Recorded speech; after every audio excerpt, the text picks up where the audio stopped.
portes. Ou on lui fait aussi un tissu plié. Un tissu plié. Et le D, c'est une main. La lettre D, une main.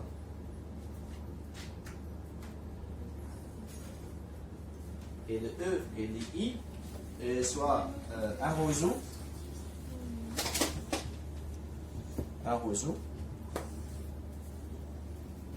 ou aussi on les fait deux traits.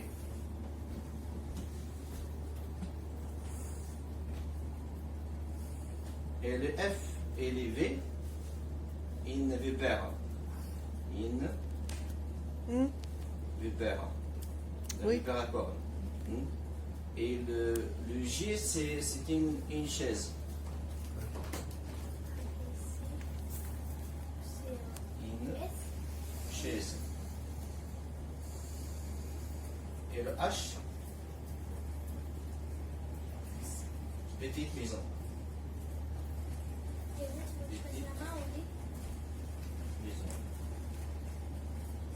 Voilà.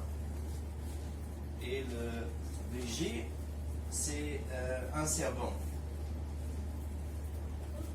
Un serpent. Le K, les C, on peut l'écrire aussi d'une autre manière. Le C, on l'écrit, donc c'est soit avec les bureaux des portes, mais aussi on peut l'écrire comme un panier. Un panier. Avec une poignée. Et le L, c'est un lion. Il y a deux serpents dans la... Oui. Et un serpent normal comme ça, et un autre avec des cornes. Et le M, c'est une chouette ou un hibou. Un hibou. Et le N, c'est de l'eau.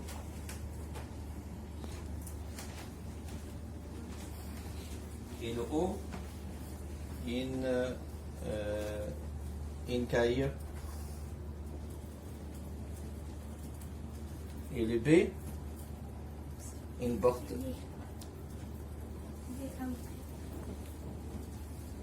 Et le Q, une colline.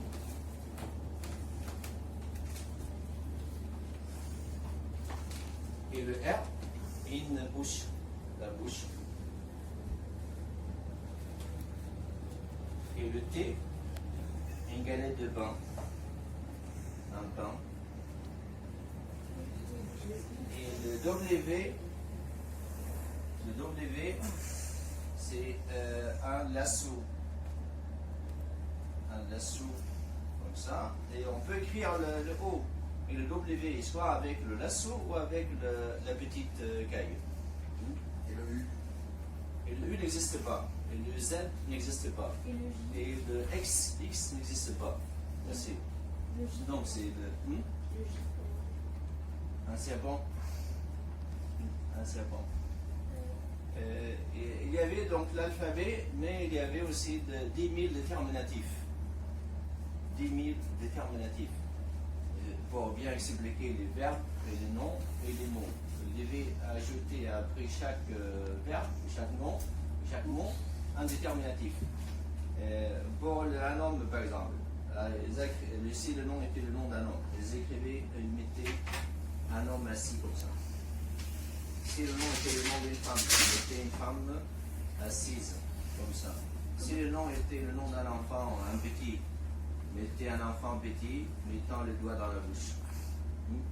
Si le nom était le nom d'une personne très âgée, mettez quelqu'un courbé qui tient une canne. Pour tout ce qui concerne les yeux, de voir, regarder, dessiner, on mettait un œil. Tout ce qui concerne la bouche, manger, boire, mettez quelqu'un assis, mettant la main dans la bouche. Marcher, tout ce qui concerne les jambes, marcher, et aller, revenir, et mettez deux jambes, quelqu'un qui marche. Puis tout ce qui concerne les villes, les villages, après le nom d'une ville ou d'un village, et dessinez, on mettait un croisement. Le croisement ici, on a une rue qui se croise avec une autre, et les maisons des habitants étaient dans les quatre coins. Ça, c'est le symbole de ville ou de village. Tout ce qui concerne les liquides, ils mettaient de l'eau, comme ça, trois vagues. Tout ce qui concerne les tissus, les vêtements, elle mettait un lasso, comme ça. Tout ce qui concerne le temps, la journée, le soir, le matin, l'après-midi, non, elle mettait un disque de soleil, comme ça. Et tout ce qui concerne les sentiments, et de sentir, par exemple, mettait un nez, une partie du visage, la moitié du visage, avec un œil et un nez. Sinon, il y avait 10 000 déterminatifs comme ça. Je vais vous donner les papiers si vous voulez faire une photo après par le téléphone. Comme ça, chacun il a une copie. Hein. Si vous voulez photographier. C'est comme le S. Le S. Le S, c'est le verrou des portes.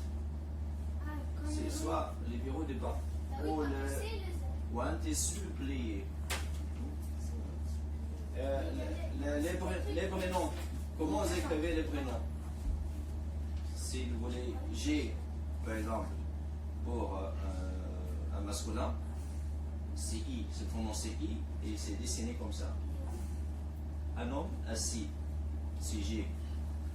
Comment c'est le V? Les V dans l'alphabet n'existent pas. À sa place, on fait la vipère à cornes. Ah oui. Elle est là. La vipère à cornes. Elle est là. Et G pour le féminin, c'est S. C'est prononcé S et c'est le tissu plié. Comment vous écrivez tu? C'est prononcé K, on l'écrit comme ça. Un panier avec un poignet. Et il, comment vous écrivez il? C'est masculin. F, c'est prononcé F. Et la vipère à cornes. L, c'est pour les féminins, c'est prononcé 7 et elle est déçue avec une galette de pain. Comment vous écrivez nous? C'est prononcé N, c'est écrit comme ça. Une vague de loup et trois traits. Le symbole de pluriel. C'est un lasso. Un lasso.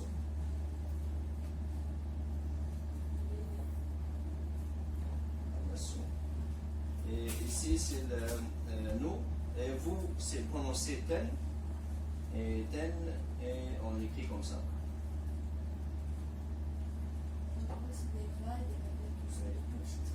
Il, pour le masculin, pluriel, c'est prononcé iou.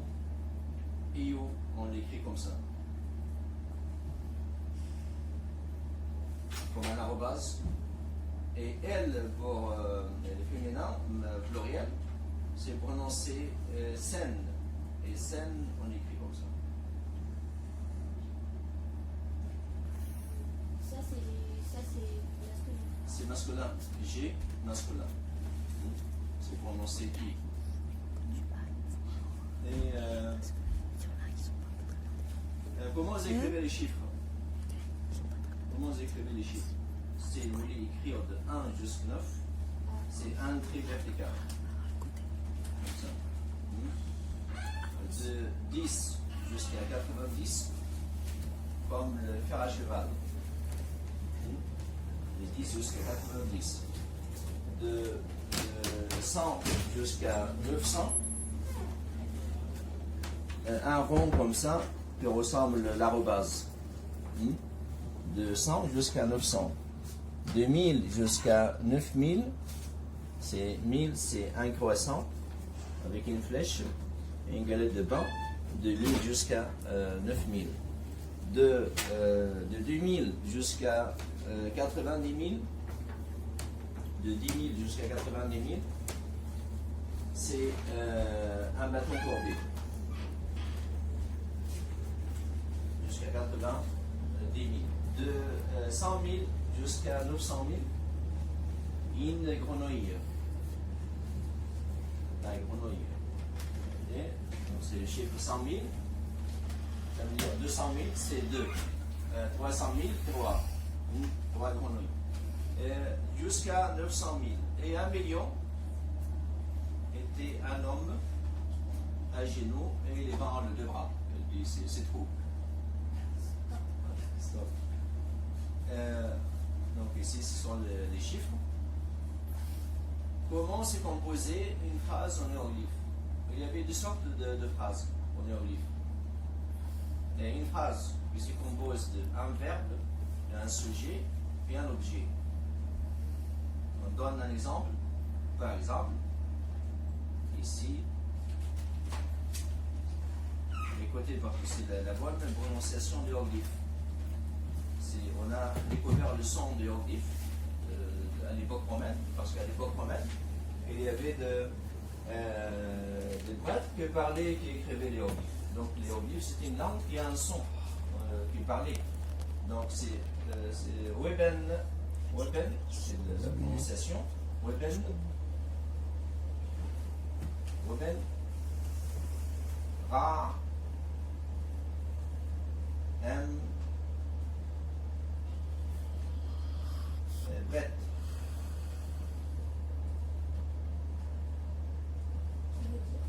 Ça, Weben, c'est prononcé comme ça, W-B-N. Weben, ça veut dire se lève. Ra, c'est Ra, le soleil.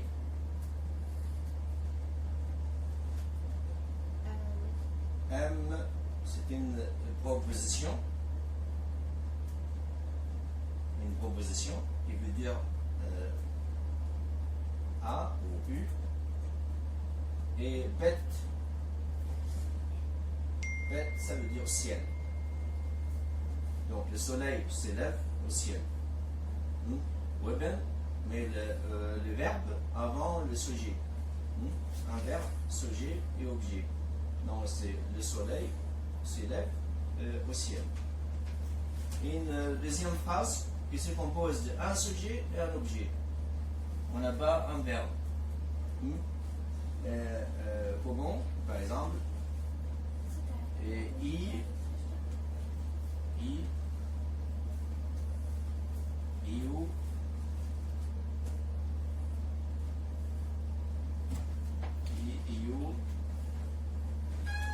N,